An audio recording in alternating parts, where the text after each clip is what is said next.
ایک بات جو قابل توجہ ہے جس پر میں آج خصوصی طور پر بات کرنا چاہ رہا ہوں وہ یہ ہے کہ نبی پاک صلی اللہ علیہ وسلم نے یہ بھی بتا دیا کہ ماں کا بڑا حق ہے، اور حضور نے یہ بھی بتا دیا کہ بیوی کا بھی حق ہے۔ جو تم نے خود کھانا ہے اسے کھلانا ہے، جو خود پہننا ہے اسے۔ اب مسئلہ پتہ کیا ہوتا ہے، بیوی کا مطالبہ ہے کہ تو سوائے میرے کسی کی نہیں سنے گا۔ وہ کہتی ہے کہ چونکہ میں آئی ہوں سارا کچھ چھوڑ کے، اب سوائے میرے تو کسی اور کی نہیں سنے گا۔ اماں کہتی ہے کہ چونکہ پیدا میں نے کیا ہے، پرورش میں نے کی ہے، جوان میں نے کیا تو حقوق میرے زیادہ ہیں۔ یہ حدیث اماں ضرور سنائے گی اگر اسے یاد ہوگی۔ اب اس کا نقصان یہ ہوتا ہے کہ اگر کسی عورت سے یہ پوچھا جائے کہ تو بتلا کہ بغیر ماں کے کوئی بچہ بڑا ہو سکتا تھا، تو اس نے پال پوس کے تجھے دیا ہے تو یہ کیسے کہہ سکتی ہے کہ تو کسی اور کی نہ سن؟ اور اگر اماں سے بندہ کہے کہ تو خود ہی گئی تھی اس کو دیکھنے، تو ہی اس کو لائی ہے، اب کس طرح کر کے یہ ممکن ہو سکتا ہے کہ خاتون خانہ جو نکاح کر کے آئی ہے، جس کے حقوق کا تعین خود نبی پاک صلی اللہ علیہ وسلم نے فرمایا، اس کو حق نہ دیا جائے؟ ہمارے ہاں نقصان یہ ہوتا ہے، ایک آدمی کہتا ہے کہ بابا میری سنی جائے اور میرے علاوہ کسی دوسرے کی نہ سنی جائے، بالکل میری حد تک معاملہ رہے، آگے نہ بڑھے۔ کیا مثلاً فرق پڑے گا اگر آپ اماں کو راضی کر لیں؟ کیا ہوگا؟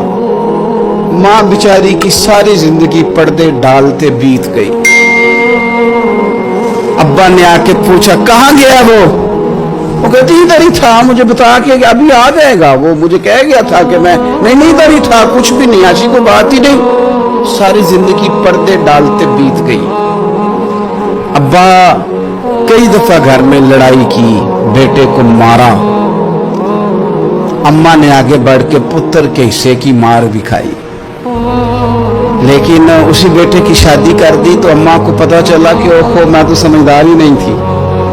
میرا تو پتر مجھے کہہ رہا ہے اماں تو بھی تو کبھی سیانی ہو جایا کر، اگر وہ بولتی ہے تو ہی چپ کر جا، تو پھر اسے احساس ہوتا ہے کہ اوہو میں تو ساری زندگی بیوقوف رہی، میں تیرا دفاع کرتی رہی، تیرے حصے کے تھپڑ کھاتی رہی، اور مجھے آج تو نے بتایا کہ تو سیانی نہیں تھی، آج تو نے بتایا کہ تو عقل مندی نہیں تھی، اماں تجھے کیا پتا، میری بیوی کے سامنے تو ہی سیانی ہو جا۔ وہ ٹوٹ جاتی ہے، بکھر جاتی ہے،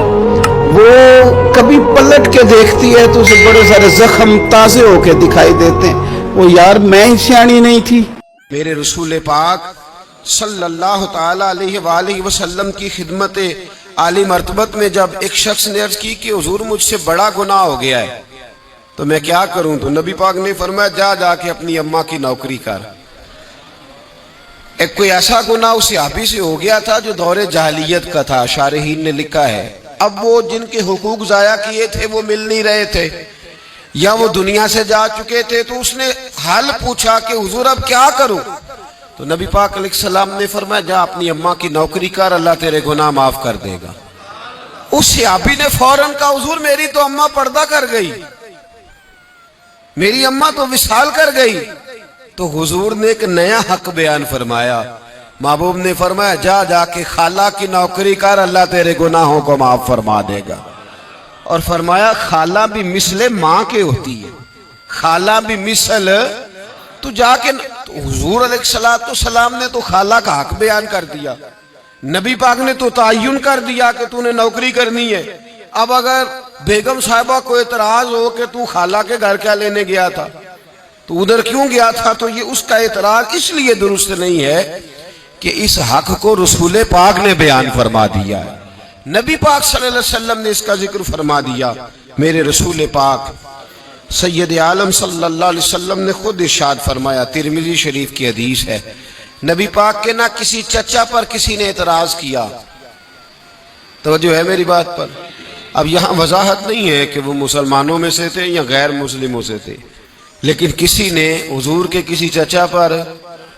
ہمارا پتہ کیا حال ہے، چاچا تو بڑا دشمن ہوتا ہے نا،